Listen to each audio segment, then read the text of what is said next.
פחם, זכוכיות. אין, אני לא יכול לראות את הדברים האלה, זה מעצבן, זה מטריף אותי.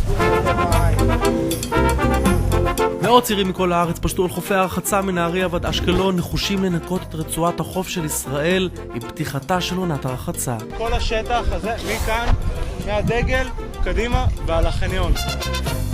בשיטת המסרק הצליחו משתתפי מפעל ההתנדבות חסר התקדים הזה לאסוף כמויות אדירות של זבל. כפי שאתה רואה, אספתי... כן, בינתיים.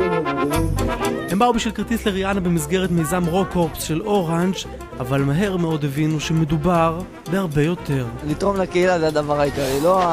הכרטיס זה הדבר החומרי, זה לא אמיתי. צעירים שלא הכירו זה את זה עד שהגיעו לחוף התחברו. וכולם כאן הרגישו בכל החופים שצילמנו עד כמה חשובה ההתנדבות הזאת. אם אני באה לשבת פה, אז חשוב שיהיה נעים לשבת פה.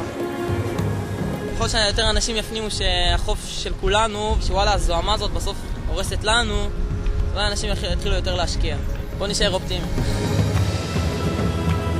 כן, המשותף למאות הצעירים שהפכו בימים האחרונים את חופי ישראל לנקיים יותר, ותחושת השליחות העצומה שעשו משהו משמעותי.